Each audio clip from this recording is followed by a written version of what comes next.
喺一個攝氏40度嘅晚上，熱啦咧，咁熱啦，好容易會令人黐線噶。哎呀，豬死我啦！我後邊喂，死！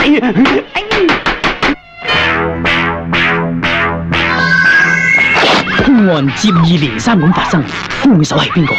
可能係你，可能係我，冇人知。咁快捉到兇手啦？聽我哋猛龍探長，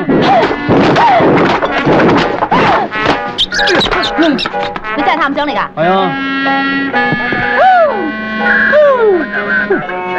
咁夜先至翻工，好人有限啦。所以喺兇手未落網之前，我奉勸各位女士唔好着白色嘅漁網絲襪啊！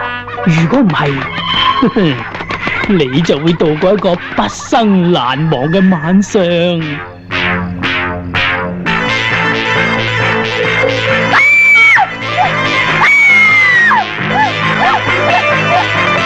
你平時講嘢把聲同喺電台把聲唔同嘅。係咩？嗯，咁你想唔想聽下？好啊。朋友，你今晚寂寞嗎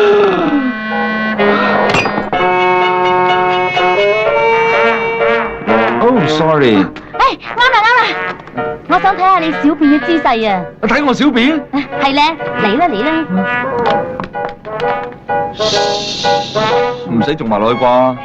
唔使啦。咁你想唔想睇下我小便嘅姿勢啊？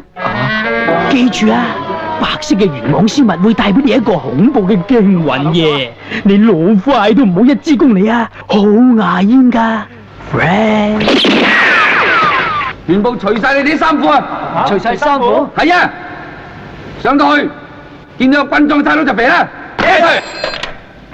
肥佬啊，你咪想話俾我知個兇手走甩咗，而家嚟咗電台想殺我啊嘛？你錯啦，啲警察根本就捉唔到個兇手，但係你亦都啱，個兇手而家喺電台度。